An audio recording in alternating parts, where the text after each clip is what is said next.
साथियों, स्वागत है आप सभी का एक बार फिर से मेरे चैनल पर और यहाँ पर भी आपके लिए एक इम्पोर्टेंट अपडेट है। तो जैसा कि आप बीएचयू की वेबसाइट पे अब आप विज़िट करेंगे, तो जो आपका पीएचडी एडमिशन के लिए जो यहाँ पे नोटिफ़िकेशन आई है, उसी के क्रम में जो बच्चे रेट एग्ज़ेम्प्टेड कैटेगरी में थे, जिनको रिसर्च इंटरेस्ट टेस्ट नहीं देना था, अब उनके लिए एक नोटिफ़िकेशन आई हुई है कि अब उनके लिए जो आपका एग्ज़ाम होगा, जिसको हम रिसर्च एबिलिटी टेस्ट बोलेंगे, वो आपका 14 जनवरी को आपका कंडक्ट होने वाला है और इसका केवल और केवल आपको बीएचयू में ही सेंटर मिलेगा। तो आपको बीएचयू जाना होगा और यहाँ पर क्लिक करने पर आपको डिटेल इंस्ट्रक्शंस जो है वो आपको देखने को मिलेगा।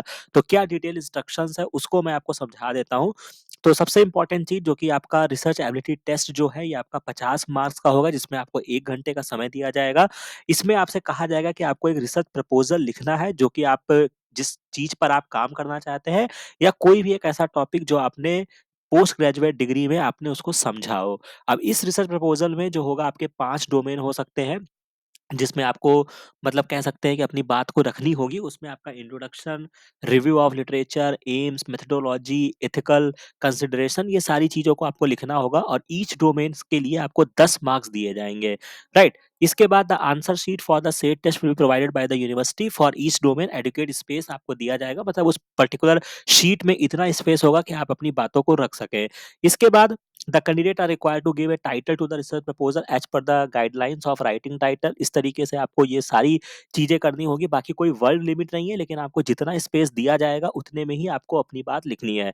आपको blue, black ball point pen को यूज़ करना है and do not use pen of any other colour और हाइलाइट या स्केच पेन, यानी किसी भी तरीके का वहाँ पे कलाकारी नहीं करना है कि आप 10 तरीके का हाइलाइटर ले जाइए और उसको हाइलाइट करने लगिए, राइट? तो बस नॉर्मल ब्लू, ब्लैक पेन से आपको लिखना होगा। Should not make any specific sign, symbol या other type of self identity, disclosing pattern, word, phrases, कुछ भी मतलब होशियारी करने की कोशिश मत करिएगा कि आप किसी भी तरीके की अपनी चीज़ों को रिप्रेज़ेंट करने का प्रयास मत करिएगा, नहीं तो आपकी जो कह सकते हैं कि आपको एग्ज़ाम से निरस्त किया जा सकता है। इसके बाद separate space of rough work के लिए भी आपको दिया जाएगा। इसके बाद जब तक एग्ज़ाम नहीं कंप्लीट होगा तब तक आपको एग्ज़ामिनेशन हॉल से नहीं जाना है। तो ये सारी चीज़ें हैं, बाकी अपने इन्विजिलेटर को आपको अपना आंसर शीट सबमिट कर देना होगा और एडमिट कार्ड जो मोस्ट इम्पोर्टेंट चीज़ है, वो इसके लिए 7 से 14 जनवरी तक आपका एडमिट कार्ड जो रहेगा वो लाइव रहेगा, यानी कि आप अपना एडमिट कार्ड डाउनलोड कर सकते हैं। तो ये बहुत ही इम्पोर्टेंट अपडेट थी। तो जो बच्चे हमारे एग्ज़ेम्प्टेड कैटेगरी में थे, जिनको सीयूईटी नहीं देना था, अब उनको केवल रिसर्च एबिलिटी टेस्ट देना होगा, जो कि उसके लिए आपको यहाँ पे देख सकते हैं कि नोटिफ़िकेशन आपकी आ गई है। तो ये इन्फॉर्मेशन थी जो आप बीएचयू की वेबसाइट से आप देख सकते हैं। तो आशा ल है कि आपको ये वीडियो, ये इन्फॉर्मेशन, ये सारी चीज़ें आपको अच्छी लगी होंगी।